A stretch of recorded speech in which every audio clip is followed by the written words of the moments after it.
Hi, I'm Perry Atkinson, General Manager here at theDove. Hey, check out our other videos and check out our website at thedove.us.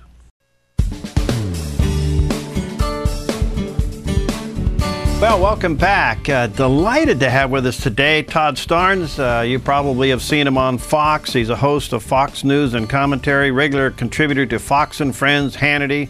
He's a columnist at foxnews.com and townhall.com. He's authored several books. But today, Todd has made it to the big time because he's on theDove TV. How you doing, man? Good to see you. It's great to see you, too. And hello from my office here at the Fox News corner of the world. Well, there you go. Well, you're radiating through Southern Oregon and Northern California. How's that? Praise the Lord. You know, it's interesting. I was just in Northern California. Well, sort of not really Northern California. I guess it was more Central California. I was giving a speech over the weekend at the Reagan Ranch. Oh. And to be perfectly honest with you, I really wasn't sure what to expect. They were feeding me lunch. And so I was expecting, like tofu and the wheatgrass, very healthy. Would you believe they served me fried chicken and biscuits? Well, you are at a ranch. Well, I didn't think they were allowed in California. Well, there you go. There you go. Come to Southern Oregon. We'll give you some fresh salmon. How's that? Hey, I'm all over that. All right. Good to see you, Todd. Thanks for giving us a few moments of your time. Your latest book, God Bless America. What led you to write this book?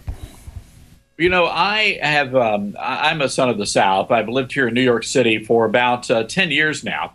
And one day I was sitting in my neighborhood. I live among the indigenous liberal people of Brooklyn, New York, with the, the hipster people with the skinny jeans and the ironic shirts.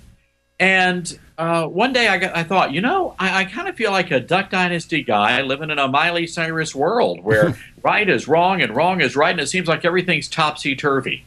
So I started writing this book, God Bless America, and I came to discover that not only is there a war on religious liberty here in the United States, I truly believe this is a war that's directed specifically at people of the Christian faith. And so...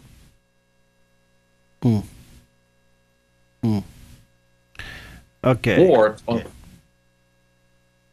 right, all right, sorry about that. We had a little bit of a Skype burp. Let me ask you this, Todd.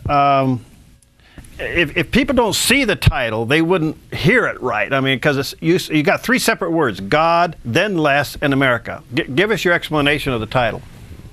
Well, the premise of the book is that secular humanists are trying to remove God from the public marketplace of ideas, and they're trying to marginalize people of the Christian faith. And I give examples of that in the military, for instance.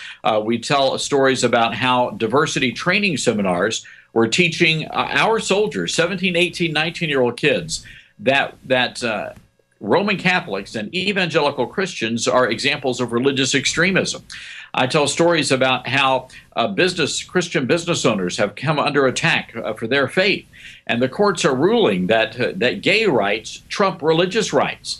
And quite frankly, they're telling these owners, you really don't have a right to practice your business using your Christian faith. That's just unacceptable in America now.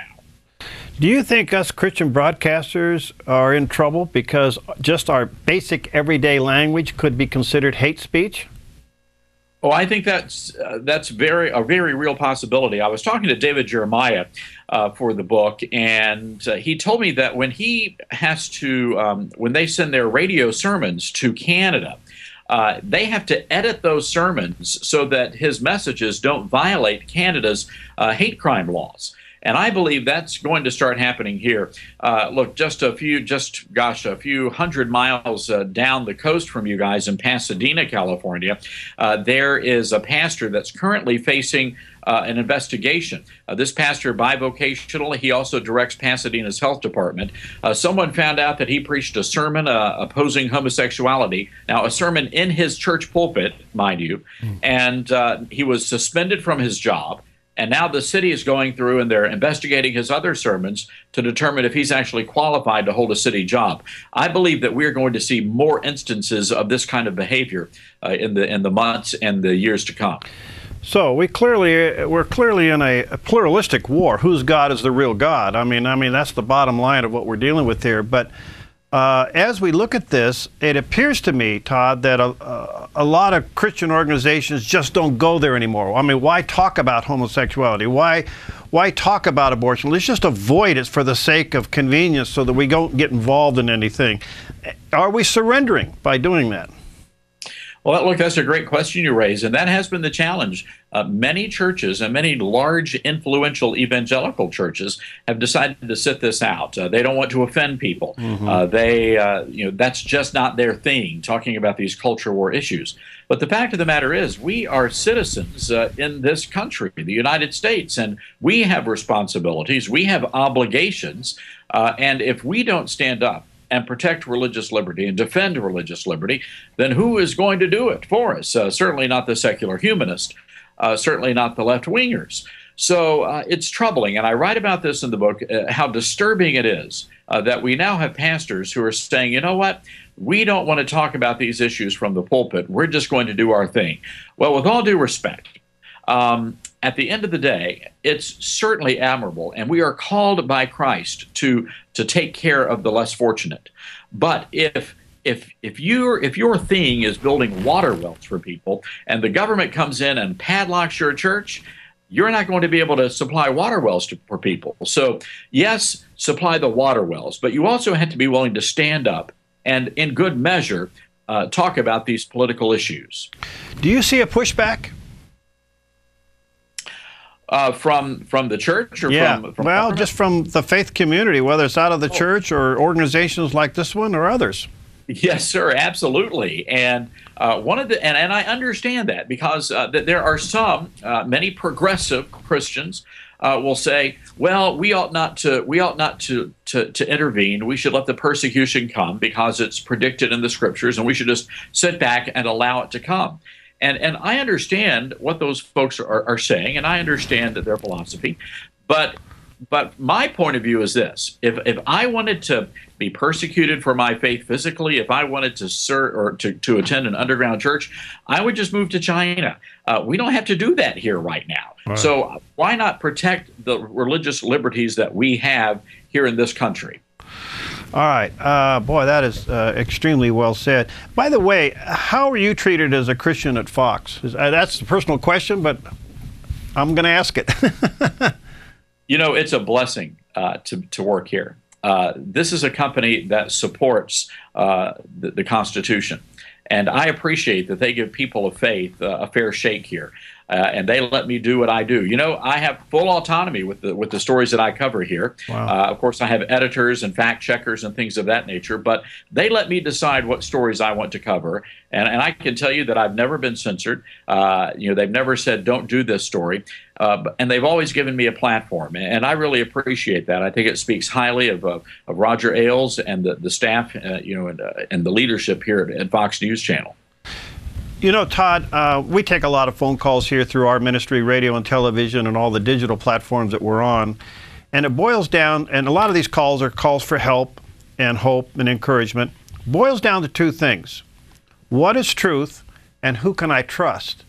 Now, if that is the core questions that Americans are answering, it's the church's golden hour to stand up and answer it. Well, you're absolutely right. Over the weekend, I was speaking at Jim Barlow's church, Skyline Church, in San Diego, and Pastor Garlow was one of the few men willing to stand up and take a stand for in these very difficult issues. And a lot of arrows have come their way. And look, I totally understand. A lot of pastors really fear for the backlash that they would get in their communities and quite frankly, even in their churches, if they stood up for these issues.